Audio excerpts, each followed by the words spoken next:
Қаржылық мониторинг агенттігі Михаил Казачковты ұстады. Ол Қоспаевтың ұйымдасқан қылмыстық тобына рейдерлік басып алулар жасауға көмектескен деп күдіктелуде. Қоспаев пен оның сыбайластары танымал кәсіпкерлердің бизнесін тартып алуы, теріс қоғамдық резонанс тудыратынын түсініп, Казачковтың қызметтерін рейдерлік басып алу құрбандарына ақпараттық шабуыл жасау мақсатында пайдаланды. Өз кезегінде Казачков құқық қорғау органдарында көп жылдық тәжірибесі бар досы Бурхан Жансейітовті ірі көлемдегі сыйақыға ұйымдасқан қылмыстық топ мүшелеріне сыбайластық жасауға тартты. Соңғысы өзінің бұрынғы байланыстар арқылы ұйымдасқан қылмыстық топ қажеттіліктері үшін, сонымен қатар кейін жариялауға арналған айыптайтын ақпараттарды жинады. Сонымен қатар Жансейітов Казачковқа телеграм каналын модерациялауға көмектесіп, атап айтқанда журналистің жарияланымдарының астында ұйымдасқан қылмыстық топтың басқа мүшелерімен бірігіп, комментарийлер орналастыру арқылы қоғамдық пікір қалыптастырды. Посттарға жағымсыз пікірлер қалдырған жазбаларды өшіріп, пайдаланушыларды бұғаттап отырған. Тергеу барысында Жансейітов пен Казачковтың өз қызметтері үшін ұйымдасқан қылмыстық топ мүшелерінен 52 миллион теңге сыйақы алғаны дәлелденді.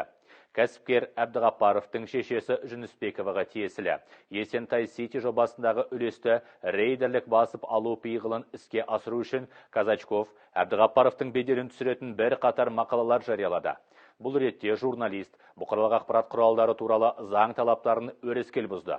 Өйткені кейбір жағдайларда ол көрінеу жалған мәліметтерді, сондай-ақ банктік, отбасылық және басқа да заңмен қорғалатын құпияға қатысты деректерді таратты. Ағымдағы жылдың сәуір айында кәсіпкер Абдуллаев Қоспаевтың ұйымдасқан қылмыстық топ мүшесі Шалин Руслан тарапынан шыны ыдыстар шығаратын зауытты рейдерлік басып алу фактісі туралы жұртшылыққа жүгінді. Олар заңды меншік иесін басқарудан шеттетуге тырысты. Жолға қойылған схема бойынша ұйымдасқан қылмыстық топ мүддесі үшін әрекет ете отырып, Казачков зауыт иесінің беделін түсіретін бір қатар мақалалар жариялады. Бұл ретте Алматы облысы тұрғындарының алкоголь өнімімен улануы және жәбірленушінің қасақана кісі өлтіруге қатысы бар екендігі туралы көрінеу жалған мәліметтер таратылды.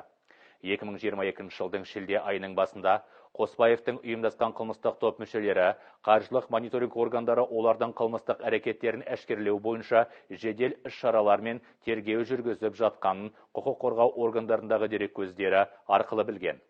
Жасалған қылмыстар үшін қылмыстық жауапкершілікке тартылудан қорқып, ұйымдасқан қылмыстық топ мүшелері Танашев, Шалин, Қоспаев Айдос, Казачков пен Жансейітовтың қатысуымен Елдос Қоспаевтың үйлестіруімен тергеу органының беделін түсіру және оның жұмысына кедергі жасау жоспарын іске асырды. Ағымдағы жылдың 12 шілдесінде Алматы қаласында Жансейітов ұйымдасқан қылмыстық топтың белсенді мүшесі Айдос Қоспаевқа бақылауды жүргізген жедел қызметкерлердің машинасының жолын бұғаттады.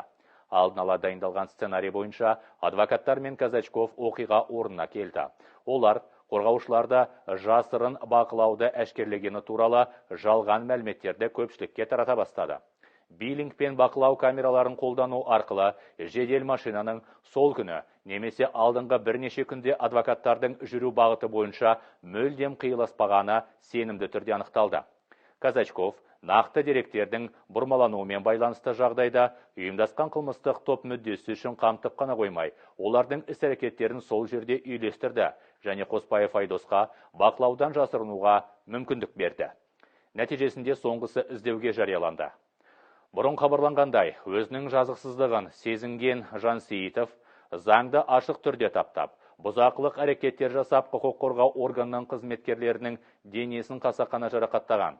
Бұдан басқа, Казачковқа және басқа тұлғаларға қатысты мемлекеттік құпияларды құрайтын мәліметтерді заңсыз жинау және тарату фактілері бойынша қылмыстық іс тергелуде.